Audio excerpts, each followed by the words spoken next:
నమస్తే. ప్రస్తుతం మనతో పాటు హైకోర్టు అడ్వకేట్ పాదూరి శ్రీనివాసరెడ్డి గారు ఉన్నారు.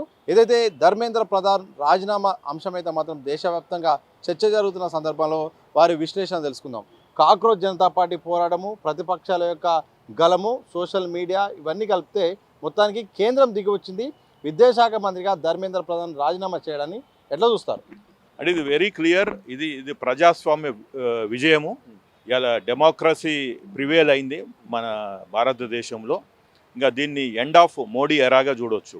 అంటే ఇంకా మోడీ పతనము స్టార్ట్ అయింది. ఇప్పుడు 2014కి బిఫోరు ఎట్లయితే 12 నుంచి కాంగ్రెస్ పతనం స్టార్ట్ అయిందో, అయితే ఎప్పుడైతే ఇండియా అగెన్స్ట్ కరప్షన్ నుంచి, తర్వాత నిర్భయ కేసు, రేప్ కేసు గురించి, అంటే అంతకుముందుకు రేపులు జరిగాయి. అంతకుముందు ఈ దేశంలో కరప్షన్ ఉంది. నాట్ ఓన్లీ ఈ దేశంలో, ప్రపంచంలో రేపులు జరిగాయి. వేరే దేశాలలో కరప్షన్ కూడా ఉంది. కానీ ఎక్కడైతే ఒక ట్రిగ్గర్ పాయింట్ అంటాం, ఇప్పుడు యూపీఏ 1లో 2004 నుంచి 2009 ఎక్కడ ఏమీ లేవు స్కీములు ఏం లేకుండే. మంచిగా అంతా డాక్టర్ మన్మోహన్ సింగ్ మంచిగా చేసిండు అని అంది ప్రపంచం అంతా పొగిడింది. అప్పుడు బీజేపీ గ్రాఫ్ కూడా పడిపోయింది. అంటే 2004లో వచ్చిన సీట్ల కన్నా 2009లో చూస్తే బీజేపీ సీట్లు పడిపోయినాయి. కాబట్టి ఇంక అప్పుడు అసలు బీజేపీ పార్టీ అయిపోయింది అనుకున్నారు. కానీ ఏమైంది, 12 నుంచి యూపీఏలో ఈ కుంభకోణాలు ఉన్నాయి లేని కుంభకోణాలు వీళ్ళు సృష్టించారు. ఏదో బొగ్గు కుంభకోణం అన్నారు, 2G స్కామ్ అన్నారు, WG world Commonwealth games scam అన్నారు, ఆదర్శ్ కుంభకోణం అన్నారు. ఇంకా వాళ్ళకి ఏది దోస్తే అది కుంభకోణం అని చెప్పారు. కానీ ఈ 10-12 సంవత్సరాలు మోడీ ప్రభుత్వం వచ్చినాక ఏ కుంభకోణాన్ని కూడా ఈ దేశం ముందర పెట్టలేదు. దోషుల్ని జైలుకి పంపించలే. కరప్షను అని ఎవరు చేశారు అంటే, ఎవరైతే చేశారో ఇవాళ వాళ్ళందరూ కూడా బీజేపీలో జాయిన్ అయినరు. కాబట్టి ఇది ఒక కాక్రోచ్ జనతా పార్టీ యువకులని కాదు, ప్రతి సెక్షన్ ఆఫ్ సొసైటీలో ఈ ఒక ఆవేదన ఉన్నది. ఈ ఆవేదన బొట్టు అయ్యి ఒక నదిగా ఈ నది నుంచి సముద్రం అన్నట్టు ఆ టైపులో ఇవాళ స్టార్ట్ అయింది. సో వీళ్ళు కూడా ఇట్లా చాలా మూర్ఖుల మాదిగా మేము ఎవరిని పట్టించుకోము, మాకు ప్రజలతో సంబంధం లేదు, పార్టీలతో సంబంధం లేదు, తర్వాత ఈ సంఘాలు అంటాం కదా, కుల సంఘాలు, తర్వాత unions, labour unions, farmer unions, మహిళా యూనియన్స్, యూత్, దేని మాకు సంబంధం లేదన్నట్టు గత 12 సంవత్సరాల నుంచి ఒక నిరంకుశ పరిపాలన. ఒక డైలాగు లేదు, డిస్కషన్ లేదు, ఒక నెగోషియేషన్ లేదు. ఇంకా వాళ్ళు చెప్పిందే my way or no way అన్నట్టు మాట్లాడేవాళ్ళు. నేను చెప్పిందే విను, లేదంటే ఈ దేశంలో నువ్వు ఉండటానికి లేదు అని చెప్పి ఇంకొక బ్రాండింగ్. నువ్వు యాంటీ నేషనల్, యాంటీ హిందువు, నువ్వు పాకిస్తాన్ తొత్తువి, బంగ్లాదేశ్ తొత్తువి, నువ్వు చైనా తొత్తువి, నీకు ఫండింగ్ అక్కడి నుంచి వస్తుందని ఇలా ముద్రేసేవాళ్ళు. ఇవాళ కరెక్ట్గా ఇవాళ మధ్యాహ్నం నుంచి మీరు చూడండి, ఇవాళ వీళ్ళందరూ యాంటీ నేషనల్సా? ఇప్పుడు యాంటీ నేషనల్స్ డిమాండ్ చేస్తే ధర్మేంద్ర ప్రధాన్ రిజైన్ చేశాడా? ఒకటే అడుగుతున్నా. నిన్నటిదానికి వాళ్ళని యాంటీ నేషనల్స్ అన్నారు కదా, వాళ్ళకి ఫారిన్ ఫండింగ్ అన్నారు కదా. అంటే ఇలా ఫారిన్ ఫండింగ్ చేసిన పైసలు వస్తే వాళ్ళు రోడ్ల మీదకి వచ్చి డిమాండ్ అడిగితే మీరు అంత వీక్ ఉందా ఈ గవర్నమెంట్ అని అడుగుతున్నారు. కాబట్టి ఇదంతా ఏంది అంటే, ప్రజల్లో ఉన్న ఒక పెయిన్ పాయింట్ని అదంతా ఒక యునైట్ అయ్యి జంతర్ మంతర్లో జరిగింది. సరే 15-20 రోజులు ఎవరు పట్టించుకోలేదు. ఇన్ఫ్యాక్ట్ మీరు మీ మీడియానే నా ద్వారా ఇంటర్వ్యూ చేసినప్పుడు పోయిన వారం క్లియర్గా చెప్పాము, ఇది ఒక సునామీ మాదిగా వస్తుంది, బబుల్ బర్స్ట్ అవుతుంది. కాబట్టి మోడీ గారికి మేము విన్నపించేది ఏంటంటే, మూర్ఖుని మాది కాకుండా, ఒక ప్రజాస్వామ్యంలో నియంత మాది కాకుండా, ఒక డెమోక్రటిక్ లీడర్గా నువ్వు చర్చలు జరపని చెప్పాము. వీళ్ళు జరపలేదు. తర్వాత మండే నాడు మనం చేసిన వీడియో సాటర్డే అనుకుంటా, పోయిన సాటర్డే, కరెక్ట్ సండే ఏం లేదు, మండే నాడు ఢిల్లీ రోడ్ల మీద పోలీసు వాళ్ళు, సిఆర్పిఎఫ్ వాళ్ళు యమగొట్టుడు కొట్టారు. అంటే ఈవెన్ ఈ దేశంలో సుప్రీంకోర్టు ఏమంటుంది, కుక్కల్ని కూడా మీరు ప్రేమతో చూడాలి, అవి మిమ్మల్ని కరిచినా కానీ దానికి స్టెరైల్ ఇంజెక్షన్స్ ఎక్కడి నుంచి ఒక దగ్గర పెట్టాలన్నారు. అంటే ఈ దేశంలో యూత్ని కుక్కల్ని కొట్టినట్టు కొట్టినరు, పందుల్ని కొట్టినట్టు కొట్టినరు. అవి కర్రలు, లాఠీలు, టియర్ గ్యాసులు, బుల్లెట్లు, ఇంతకుముందు రబ్బర్ బుల్లెట్లు, కానీ అది ఐరన్ బుల్లెట్లు వాడారంట. ఒక వ్యక్తి కన్ను పోయింది. మహిళలది ప్రైవేట్ పార్ట్స్లో టచ్ చేయటము, అది లాఠీలతోటి ప్రైవేట్ పార్ట్స్లో పొడచటము, ఇవన్నీ వైరల్ అయ్యే వారికి youth not only in Delhi, in Jantar Mantar, అది వివిధ రాష్ట్రాల క్యాపిటల్ సిటీస్కి వచ్చింది. తర్వాత అపోజిషన్ పార్టీ వాళ్ళు లేటుగా మేల్కొన్నా కానీ ప్రశ్న అడుగుతాను సార్. అపోజిషన్ నిజంగా ఒక రకంగా బలహీనపడింది. పోరాటం ఎంత చేసినా కానీ ముందుకు పోలేని పరిస్థితి. కేంద్ర ప్రభుత్వం కూడా ప్రతిపక్షాలను పట్టించుకున్న సందర్భంలో యువత బయటికి వచ్చి ఇంత పెద్ద ఎత్తున ఉద్యమాలు చేయడాన్ని, ఈ ఉద్యమాలు చూసి ఫస్ట్ అనగదొక్కాలని చూసి ఆ తర్వాత కూడా ఇక తప్పనిసరి పరిస్థితిలో రాజీకి వచ్చి వాళ్ళ కోరికను నెరవేర్చడాన్ని ఎట్లా చూస్తారు? నిజంగా అదే చెప్తున్నా. ఇప్పుడు చూడండి, ఇప్పుడు ట్రెడిషనల్ పాలిటిక్స్ అంటాము, అది బీజేపీ అయినా కాంగ్రెస్ అయినా రీజనల్ పార్టీస్ అయినా గత 20-30 సంవత్సరాల నుంచి వాళ్ళే అధికారంలో ఏదో ఒక పార్టీలో, అది యూపీఏలో ఉన్నారు, లేకపోతే ఎన్డీఏలో ఉన్నారు, లేకపోతే వివిధ రాష్ట్రాలలో ఉన్నారు. ఇక్కడ కూడా బీఆర్ఎస్, టీఆర్ఎస్, అట్లా పక్కన జగన్, వైసీపీ, అట్లా దేశవ్యాప్తంగా ఉన్నారు. ఆర్జేడీ, సమాజ్వాదీ పార్టీ, వీళ్ళంతా. అయితే ఇప్పుడు ఏమైంది, యూత్ని అండర్ ఎస్టిమేట్ చేశారు. మా వల్లనే మోడీని ఎదుర్కోలేకపోతున్నాము, ఇంకా వీళ్ళ వల్ల ఏమవుతుంది బచ్చగాన్లు అన్నట్టు వీళ్ళు. అది కరెక్టే. అది I'm telling with very clearly. నాకు ఇన్నర్ ఫీలింగ్, చాలా మంది లీడర్స్ తోటి పరిచయాలు ఉన్నాయి. వాళ్ళతో మాట్లాడితే శ్రీనివాస్ ఇదంతా ఉట్టుదే, వీళ్ళంతా సోషల్ మీడియాలో ఉంటుంది, వాళ్ళని మనం పట్టుకొని పోతే అదే కుక్కతోక పట్టుకొని గోదావరి ఈర్నైజ్ అవుతుంది. So we don't want put our political credentials behind these fellows అన్నట్టు మాట్లాడారు. అదే వేరే దేశాలలో జరిగింది జెన్జీలో, కానీ మనకి ఈవెన్ మోడీ అట్లా కాదు, అది ఈయన అంచేస్తాడు అది అని. కానీ ఏదైతే 20వ తారీఖు తర్వాత ట్రిగ్గర్ అయినాకనే రాహుల్ గాంధీ కూడా 21 నాడు పోయిండు. ఏది 21 నాడు, 20 నాడు వీళ్ళని కుక్కల్ని కొట్టినట్టు, పందుల్ని కొట్టినట్టు రోడ్ల మీద కొడితే వీళ్ళు అదే రోజు రాత్రి మళ్ళీ వచ్చేసిండ్రు. ఏది జంతర్ మంతర్కి ఆ టెంట్లు గింట్లు అన్ని మళ్ళీ వేసేసుకున్నారు. మళ్ళీ 3,000 మంది 5,000 మంది జమ అయినరు 20వ తారీఖు నాడే. అయితే అప్పుడు రాహుల్ గాంధీ దాన్ని ప్రధానమంత్రి ఇంటి ముందుకు తీసుకెళ్ళాడు. 150 మంది ఎంపీలని తీసుకుపోయి మొత్తానికి అట్లా చేశాడు. 21 నుంచి ఇంక అప్పుడు ఇంకా రీజనల్ పార్టీస్ కూడా జమ అయినాయి.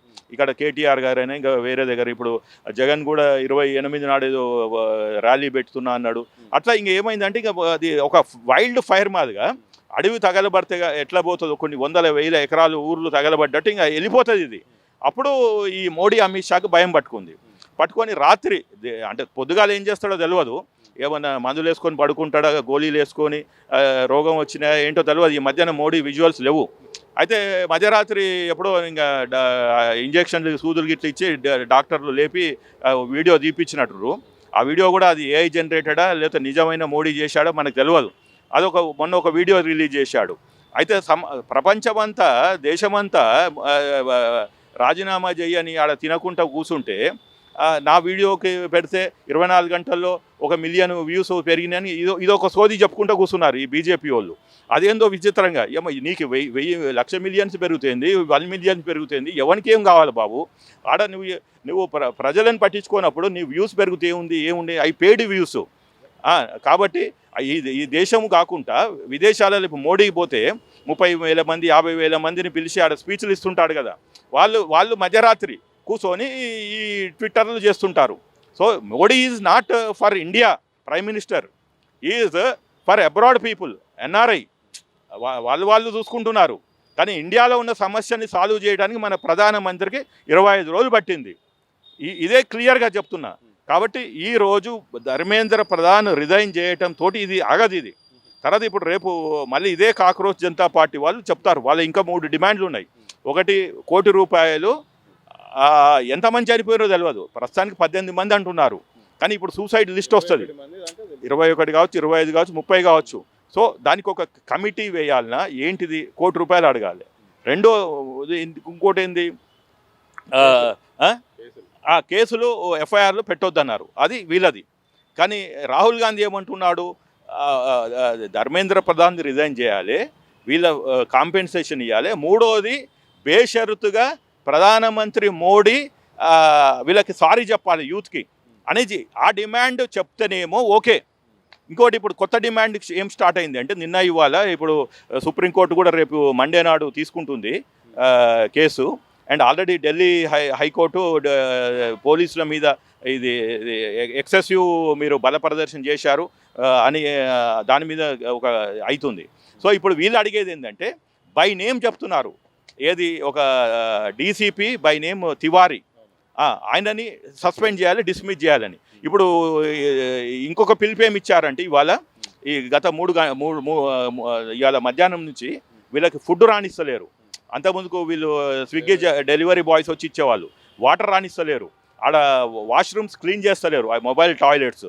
సో మీరు చూస్తే ఇప్పుడు ఏమంటున్నారు, ఢిల్లీ పోలీస్ని బాధ్యత చేయండి, అదొకటి. తర్వాత ఢిల్లీ పోలీస్కి ఎవరు ఆదేశం ఇచ్చారు అది క్లియర్ కావాలి. అంటే ఇప్పుడు now next resignation they are going to ask is home minister Amit Shah. Yes, ఇది ఒక వికెట్ పడిపోయిందండి ఈ గేమ్. ఇది క్రికెట్, ఇది ఒక గోల్ పడ్డది, ఒక చోట ఆగదు ఇది. First wicket Dharmendra Prasad, second wicket Amit Shah, third wicket Modi. తర్వాత రేపు ఈ స్టూడెంట్స్ది నిట్ అయిపోయింది, రేపు అన్ఎంప్లాయిడ్ యూత్ ఉన్నారు, ఇదే స్విగ్గీ జొమాటో ఉబర్ ఓలా వాళ్ళు ఉన్నారు. అట్లా ఎంతోమంది చదువుకొని ఇప్పుడు 2 కోట్ల ఉద్యోగాలు సంవత్సరానికి ఇస్తా అంటే 2 × 12 సంవత్సరాల నుంచి 24 కోట్ల మంది మా ఉద్యోగాలు ఎక్కడి అని రోడ్లు ఎక్కుతారు. సో వాళ్ళని ఏం చేస్తారు? సరే, నువ్వు కాక్రోచ్ జనతా పార్టీకి వాళ్ళు అడిగింది ధర్మేంద్ర ప్రధాన్ అంటున్నారు. ఇంకోటి ఏంది, నిన్న నుంచి గోల్ పోస్టులు మారుస్తున్నారు, గోల్ పోస్టులు. అరే బాబు, సొసైటీ అంటే డైనమిక్ ఉంటుంది, అంతేగాని ఒకటే పోస్ట్ ఉండదు.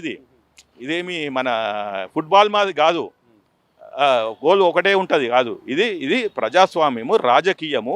ఒక్కొక్క విభాగానికి ఒక్కొక్క గోల్ పోస్ట్. ఇప్పుడు నేను అడుగుతున్నా, ఇప్పుడు నేను సౌత్ తెలంగాణ జనతా కాంగ్రెస్ జేఏసీ చైర్మన్గా నేను అడుగుతున్నది ఏంటంటే, సరే నిట్టుకి దానికి రాజీనామా చేశాడు, వీళ్ళ మీద పోలీసుల మీద ఎక్సర్సైజ్ చేసినందుకు హోమ్ మినిస్టర్ రాజీనామా చేయాలి. లేకుంటే ప్రతి రాష్ట్రంలో ఇంకా ప్రతి ఎక్కడ దగ్గర పోలీసులు ఇలానే ఇంకా ఏంది బుల్లెట్ వాడతారు, అవసరం ఉంటే లాఠీ చార్జ్ చేస్తే చంపేస్తారు కూడా. ఇప్పుడు మనం అక్కడ చూసాం కదా, హైదరాబాద్లో అది బషీర్బాగ్లో పిట్టల్ని కాల్చినట్టు కాల్చేశారు. ఏది 2000 సంవత్సరంలో ఎలక్ట్రిసిటీ ఉద్యమంలో, బాబు గారి టైంలో. సో అట్లా నేనేమంటున్నా అంటే, ఎక్కడో దగ్గర అకౌంటబిలిటీ ఉండాలి. సో ఆ నిట్ పేపర్ లీకు మన విద్యా వ్యవస్థ నాశనం కావటానికి వీళ్ళు అడిగిన ఇన్ని రోజుల పోరాటానికి ధర్మేంద్ర ప్రసాద్ రిజైన్ చేసిండు. కానీ ఇవాళ 20వ తారీఖు నాడు వీళ్ళని రోడ్ల మీద కుక్కల్ని కొట్టినట్టు, పందుల్ని కొట్టినట్టు ఘోరంగా మహిళల్ని ప్రైవేట్ పార్ట్స్లో కొట్టినందుకు ఎవడు బాధ్యుడు? కాబట్టి ఇది నేను అడిగేది, home minister should resign. And ప్రధానమంత్రి కూడా, ఎందుకు నువ్వు ట్వీటింగ్ చేస్తున్నావు, ఎందుకు నువ్వు ఇది చేస్తున్నావు, వీడియోలు రిలీజ్ చేస్తున్నావు? అంటే నీ ఆరోగ్యం బాలేదా? నువ్వు ఒకసారి పార్లమెంట్కి రాలే. వేర్ ఈజ్ రాహుల్ గాంధీ అని అడుగుతున్నారు వీళ్ళు. బట్ వేర్ ఈజ్ ప్రధానమంత్రి, లీడర్ ఆఫ్ ద హౌస్? ఇంత సమస్య అవుతుంటే రాహుల్ గాంధీని అడుగుతున్నారు. రాహుల్ గాంధీ ఏముంది, నీకు ఆయన వల్ల కాదనే దేశాన్ని మీ చేతిలో పెట్టాం. 2014 నుంచి మీ చేతిలో పెట్టాం, 14లో పెట్టాం, 19లో పెట్టాం, మళ్ళీ 24లో పెట్టాం. ఇప్పుడు రాహుల్ గాంధీ టాపిక్ ఎందుకు వస్తుంది? ఇప్పుడు ఇవాళ వారం రోజులు అయితే మోడీ గారు ఎందుకు రాలేదు? Leader of the house, prime minister, నువ్వు వచ్చి స్టేట్మెంట్ ఇవ్వకుండా నీ చెంచాగాండతో ఎందుకు ఇప్పిస్తున్నావు? I'm sorry to say, but this is the language, same language they have used during 2012 and 14. అప్పుడున్న సుష్మా స్వరాజ్ గారు, అరుణ్ జైట్లీ గారు ఇదే అన్నారు. Where is Sonia Gandhi, where is Manmohan Singh అని అడిగారు. ఇప్పుడు ఇదే మేము అడుగుతున్నాం. ఎస్, కర్మ విల్ రిటర్న్. అది వచ్చి రావటమే మళ్ళీ కంఠాన్ని పట్టేసుకుంటుంది. ఇవాళ ధర్మేంద్ర ప్రసాద్ రిజైన్ చేసినా he will after 2-3 months he will go back to Orissa, he will float another political party. ఎందుకంటే ఆడ ఆఫ్టర్ లాంగ్ టైం బీజేపీ రాజీనామా తర్వాత బీజేపీకి రాజీనామా చేసి సొంత పార్టీ ఏర్పాటు చేస్తాడా? డెఫినెట్గా నాకు తెలుసు. నేను ఒరిస్సాలో చాలా సంవత్సరాలు ఉన్నది, చాలా మంది పరిచయాలు ఉన్నాయి. ధర్మేంద్ర, అన్లైక్ మోడీ అండ్ అమిత్ షా మాది కాకుండా ధర్మేంద్ర ప్రధాన్ ఒక స్టూడెంట్ లీడర్గా వచ్చాడు. అంత మైటీ బీజు పట్నాయక్నే కాంగ్రెస్ పార్టీని ఎదుర్కొన్నాడు ఒక స్టూడెంట్ లీడర్గా, ఏపీ లీడర్గా. ఇదే పేపర్ లీక్లో అది చలో అసెంబ్లీ అని, చలో రాజ్భవన్ అని తీసినోడు. అట్లా అంచెలంచెలు ఎదిగిండు. ఇవాళ అతన్ని సాక్రిఫైస్ చేసి అక్కడితో ఆగకుండా ఇవాళ నాలాంటోడు డిమాండ్ వచ్చి అమిత్ షాని సాక్రిఫైస్ చేయకుండా మాత్రం Dharmendra Prasad will revolt on the party like Yediyurappa. ఇప్పుడు యడియూరప్పని అక్కడ కర్ణాటకలో 2013లో రాజీనామా చేయించారు. ఏదో నువ్వు కరప్ట్ అయినావు, అదైనావు అని. ఏం చేసిండు? బయటికి వెళ్ళి కర్ణాటక క్రాంతి జనతా పార్టీ అని పెట్టుకున్నాడు. అప్పుడు 2013లో బీజేపీ పడిపోయింది. తర్వాత మళ్ళీ మోడీ గారు ఆయనని పిఎం క్యాండిడేట్గా డిక్లేర్ చేసినాక అప్పుడు మళ్ళీ యడియూరప్ప దగ్గరికి పోయి, నువ్వు కరప్ట్ కావదా, నువ్వు మంచోనివి, మా ఎల్కే అద్వానీ గారు వాళ్ళందరూ నిన్ను రాంగ్ అర్థం చేసుకున్నారు, కాబట్టి నువ్వు మళ్ళీ వచ్చి నువ్వు మా పార్టీలో జాయిన్గా అని చెప్పి ఆ పార్టీని ఇలా మనిషి చేశారు. అంతకుముందుకు ఉమాభారతి సపరేట్ పార్టీ పెట్టుకుంది.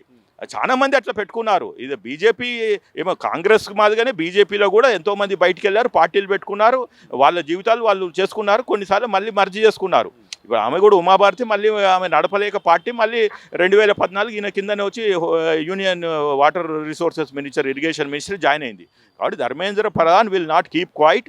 అండ్ సీజేపీ కాకుండా ఇంకొక ఏదో ఒక ఫోరము ఏదో ఒకళ్ళు వచ్చి అడుగుతారు మళ్ళీ accountability of home minister for that ఢిల్లీలో ఎక్సెసివ్ అండ్ ఈ ఫోర్స్. ఆఫ్టర్ ఆల్ కుర్రోళ్ళు అండి వాళ్ళు, 20 సంవత్సరాలు వీళ్ళు చెప్తున్నారు, వీడియోలు చూపించి పోలీసు వాళ్ళని కొట్టారు. అదే ఫస్ట్ ఆ రాళ్ళెక్కడి నుంచి వచ్చినాయి, తర్వాత పోలీసు వాళ్ళు అంత అన్ట్రైన్డా? ఇప్పుడు 20 ఏండ్లోడు రాయిగో అంత అంత వీళ్ళకి ట్రైనింగ్, ఎవరికి ట్రైనింగ్ ఎక్కువ ఉంటుంది? 20 ఏండ్ల కుర్రోనికి ట్రైనింగ్ ఉంటుందా, వాళ్ళకి ట్రైనింగ్ ఉంటుందా? ఇప్పుడు వీళ్ళు అనేది ఏంటంటే మేము ఇంత కొట్టినా ఇంత చేసినా మా దగ్గర తుపాకులున్నా లాఠీలున్నా మా దగ్గర ట్రైనింగ్ ఉన్నా రోజు మేము ట్యాక్స్ పేయర్స్ తోటి ఫుడ్ తిని ఎక్సర్సైజులు చేసినా కానీ ఆ 20 ఏళ్ళ కుర్రాళ్ళు కొడితే మా తలకాయలు పగిలిపోయినాయి అని చెప్తున్నారు. అది సిగ్గుచేటు హోమ్ మినిస్టర్కి. నాకు ఐఎమ్ సారీ టు సే, నువ్వు 20 ఏళ్ళలో కుర్రోళ్ళని ఎదుర్కోలేవు, లా అండ్ ఆర్డర్ మెయింటైన్ చేయలేనప్పుడు రేపు దేశం మీదకి ఎవడైనా విపత్తుకు వస్తే నువ్వేం ఎదుర్కోగలుగుతావు? ఇప్పుడు చిన్న రాష్ట్రమైన ఇరాన్ ఎదుర్కోగలుగుతుంది, మైటీ అమెరికాని. ఇజ్రాయిల్ అది ఏమంటారు, అదే మన ఉక్రెయిన్ రష్యాని ఎదుర్కోగలుగుతుంది. ఇప్పుడు నాకు డౌట్ వస్తుంది మోడీ గారి ప్రభుత్వం మీద. రేపు ఈ కుర్రోళ్ళని ఇట్లా కొడితే రేపు ఎవడో మన దేశం మీదకి దండయాత్ర చేస్తే, I'm not saying it should not happen, but we should be prepared. కాబట్టి నేను ఏమంటున్నా అంటే ఇది హోమ్ మినిస్టరు చెప్పాలి, అంతేగాని వాళ్ళు రాళ్ళతోటి కొడితే మా వాళ్ళు కొట్టారు అది రాంగ్ క్వశ్చన్. ఎందుకంటే వాళ్ళు అనార్ముడు, దే ఆర్ డిఫెన్స్లెస్, వాళ్ళ దగ్గర ఏమి ఆయుధాలు లేవు. ఏమన్నా ఉంటే రాళ్ళు ఎక్కడి నుంచి వచ్చిన అడుగు. రెండోది రాళ్ళు వేసిన వాళ్ళు ఎవడు ఇన్వెస్టిగేషన్ చేయి. కాబట్టి ఇప్పుడు ఏంది అంటే ధర్మేంద్ర ప్రసాద్ అయిపోయింది, నీట్ అయిపోయింది విద్యా వ్యవస్థ. సరే రేపు ఎవరినో పెడతారు ముఖ్యమంత్రి తలమాషులోని, ఇంట్లో ఎవడు చదువుకున్నోడు కాదు. అప్పుడు ఎవరు ఆమె యాక్టర్ ఉండే కదా, యాక్టర్గా సీరియల్ ఉండే కదా, అదే కౌన్ ఏమో ఉండే కదా సాహసంతో ఏదో ఆమె ఇరానీ, స్మృతి ఇరానీ 12వ తరగతి చదువుకున్నామని తీసుకొచ్చి నువ్వు విద్యాశాఖ మంత్రిగా చేస్తే ఆయన కింద ప్రొఫెసర్సు, ఐఐటీసు, ఐఏఎంసు, యూనివర్సిటీ వైస్ ఛాన్సలర్ ఎట్లా చేస్తారు? కాబట్టి మోడీ గారికి ఈ దేశాన్ని నాశనం పట్టియాలి, యూత్ని బర్బాదు చేయాలి, అడకదిన దేశాన్ని తయారు చేయాలి. సో దట్ మళ్ళీ రాజరికానికి పోయి మళ్ళీ ఈ మనుస్మృతి ఇలాంటివన్నీ రావాలి అనేదే మోడీ గారి సంకల్పం. కాబట్టి ఆ మంత్రుల్లో కూడా సగం మంది చదువుకోలేదు, వాళ్ళు అంతా degree drop outs, intermediate drop outs, ఈ బొట్టులు పెట్టుకొని ఇది పెట్టుకొని ఏదో హిందూ మతం అన్నారు. ఇవాళ ఎవరు? ఇవాళ ధర్మేంద్ర ప్రసాద్ ఒక హిందువులే కదా అడిగింది. ఇవాళ మోడీ మీద రివోల్ట్ అయింది ఎవరు? ఢిల్లీ వీధుల్లో హిందువులే కదా. కాబట్టి ఈ రోజు నుంచి బంద్ చేయండి, మీరు హిందువులు కస్టోడియన్స్ అనుకోకండి. ఇవాళ మీరు భారత మాతకి ఘోరమైన అన్యాయం చేశారు, భారత మాత పిల్లల్ని యమకొట్టుడు కొట్టారు. కాబట్టి రాహుల్ గాంధీ గారు చెప్పినట్టు నేను కూడా చెప్తున్నా, ఒక చదువుకున్న అడ్వకేట్గా doctor Paduru Srinivas Reddy, chairman of South Telangana Janata Congress JAC చైర్మన్గా చెప్తున్నాను, ప్రధానమంత్రి should tell apology and home minister should take the accountability and responsibility. ఆయన ఆదేశాలు లేకుండా, ఆయన ఆదేశాలు ఇచ్చాడా లేదా? ఇస్తే ఆయన రిజైన్ చేయాలి. నా ఆదేశాలు నేను ఇవ్వకుంటేనే పోలీసు వాళ్ళు ఇష్టం ఉన్నట్టు కొట్టినరు అని స్టేట్మెంట్ చెప్పమనండి, అప్పుడు ఆలోచిద్దాం. సో ఇప్పుడు now Dharmendra Prasad is the first wicket. There are multiple wickets which are going to fall and slowly and steadily this Modi sarkar ending of that Modi సర్కార్ జరిగిపోతుంది. ఇంకా మోడీ ఎరా ఇది అయిపోయింది. ఇంకా మొత్తానికి ఇక మోడీ ఎరా ఇక అయిపోయింది. ఇక ఒక వికెట్ మాత్రమే పడిపోయిందని కాదు, ఇక వికెట్లు వరుసగా కూడా పడిపోతాయి. ధర్మేంద్ర ప్రధాన్ తర్వాత నెక్స్ట్ టార్గెట్ అమిత్ షా లాగా కూడా మారుతుంది. ఎందుకంటే ఈ యొక్క విధ్వంసాల వెనుక కూడా హోంమంత్రి పాత్ర కూడా ఉంటుందని కూడా తప్పకుండా ఇప్పుడు కొత్త డిమాండ్ కూడా వస్తుంది. గతంలో కాంగ్రెస్ ఎలాంటి వ్యతిరేకత అయితే ఎదుర్కొందో 2012 తర్వాత, ఇప్పుడు అదే పతనం, అదే యొక్క ఆరోపణలు, అదే విమర్శలు కూడా ఇప్పుడు బీజేపీ ఎదుర్కొనబోతుంది. వరుసగా కూడా ఈ యొక్క కాంగ్రెస్తోనే ఆగిపోవు, వరుసగా సమస్యలు వస్తాయి, వరుసగా విమర్శలు వస్తాయి. ఇక మొత్తానికి పతన దృష్టికి అయితే మాత్రం ఇక కేంద్ర ప్రభుత్వం వెళ్ళబోతుందని కూడా తెలంగాణ హైకోర్టు అడ్వకేట్ పాదూరి శ్రీనివాసరెడ్డి గారు చెప్తున్న సందర్భం కనిపిస్తుంది. కెమెరా పర్సన్ వంశీతో సతీష్, దిశా టీవీ, హైదరాబాద్.